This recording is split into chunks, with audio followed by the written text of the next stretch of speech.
¿Cuál es la teoría más común hoy día entre los ateos? Dicen, no, los discípulos han sido muy sinceros. Pablo, muy sincero, pero muy equivocados. Lo que pasa es que ellos han alucinado eso. ¿Por qué? Porque ellos estaban con tantas ganas y estaban tan tristes también al ver a Jesús muerto que alucinaron todos. Bueno, es posible para personas, un grupo de personas, estar alucinando en el mismo tiempo. En mi país, con un grupo de personas es común. ¿Quiénes son? Son los militares que son muy especiales, entrenados en cosas bien feas, bien duras.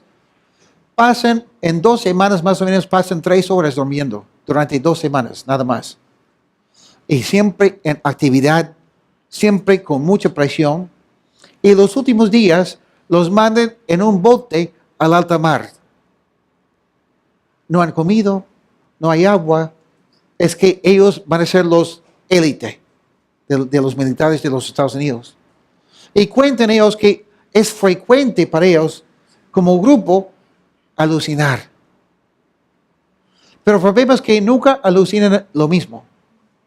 Cuento uno que estaba alucinando que los delfines salieron del agua y estaban aplaudiendo, diciendo, tú sí puedes, tú puedes. Y otro alucinó que un tiburón había subido al barco y él estaba con tanto hambre que lo mató y lo comió. A la vez. Pero alucinaciones distintas, diferentes. Según los psicólogos, es imposible para un grupo de personas alucinar la misma cosa en el mismo momento. ¿Ok? Eso es comprobado psicológicamente. Entonces, decir que los apóstoles, los discípulos estaban alucinando, creo que los ateos necesitan más fe que yo. Otra cosa es que vemos que Pedro había negado a Cristo. ¿Qué pasó? ¿Por qué ese cambio? Vemos que el medio hermano de Jesucristo, Jacobo, que no confiaba en Cristo, que no creía en su hermano como Salvador, cuando pasa la resurrección, él se convierte recién. Y ni siquiera hemos hablado de Pablo, el que perseguía a la iglesia cristiana. Un ateo, lo escuché ayer en un debate con un cristiano, dijo lo siguiente, dijo, bueno, lo que pasa es que Pablo, al ver que los cristianos eran tan lindos, tan pacientes, aunque los perseguía, se sentía culpable, y por sentirse tan culpable y por ser a la vez tan, con esa atracción a ellos, tuvo esa visión. En esa visión, su conciencia le mandó a él convertirse en cristiano. En primer lugar, yo hablé con un psicólogo hace unos años, con Leo Maestri. Leo estaba predicando a un psicólogo y me dice, Brian, acompáñame un día para tomar una gaseosita con un psicólogo, porque quiero predicarle. ¿Me ayudas? En ese tiempo Plaza Vía no existía, sino era Santa Isabel. Y aquí en Benavides subimos al segundo piso, donde antes había un restaurante para almorzar. Ahí conversamos. Y leímos el testimonio de Pablo, su conversión. Y yo le pregunté al psicólogo ese día, psicológicamente, un cambio de un día a otro así, psicológicamente, ¿eso es posible? Y él me dijo, no, eso es imposible. Me dice, solo, y no creía en Dios exactamente, pero decía, solo un Dios puede ser algo así. Otra cosa, decimos equivocadamente que Pablo, rumbo a la ciudad de Damasco, para perseguir a los cristianos, que tuvo una visión de Jesucristo. No es correcto. Porque no tuvo una visión. Porque cuando tú tienes una visión, tú eres el único que lo ve, que lo experimenta. Pablo dice que cuando él estaba ahí, yendo a Damasco, que los demás escucharon y vieron, pero no entendieron. Entonces, lo que vemos aquí es por eso que Pablo dice que él había visto a Cristo resucitado. No es que vio una imagen, no es que vio una visión, sino realmente lo vio. ¿Ok? Entonces, Pablo es otro testimonio que nos muestra que Cristo había resucitado. Pero no terminamos con eso. Busquen en sus Biblias Gálatas, el capítulo 1.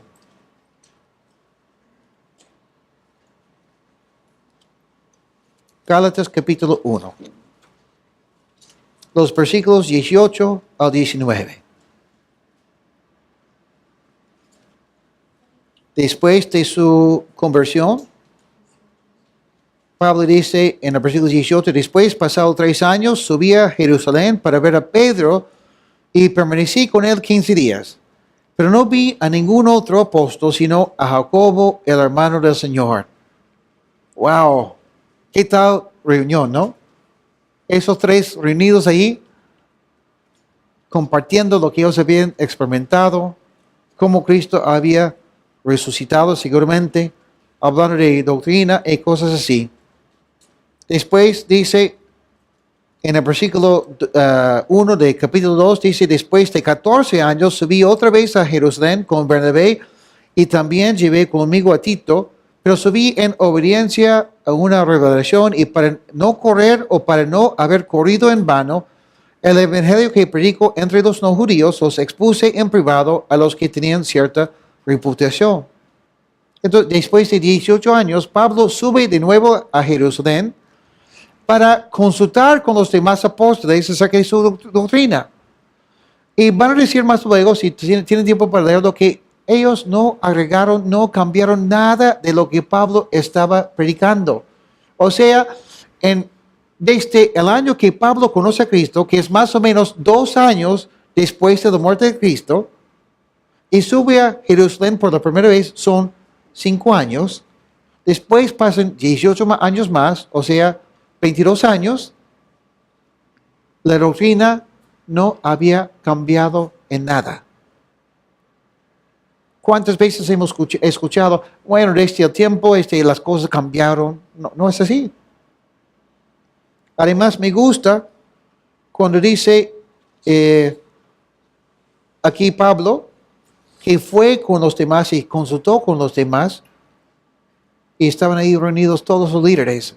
Lo más luego parece que Juan estaba ahí también. El versículo 9 dice, y como reconocieron la gracia que me había sido dada, Jacobo, Cefas y Juan, Cefas es Pedro, y Juan, que eran considerados como columnas, nos dieron a mí y a Bernabé la diestra en señal de compañerismo para que nosotros fuéramos a los no judíos y ellos a los judíos. Un mismo evangelio para todos.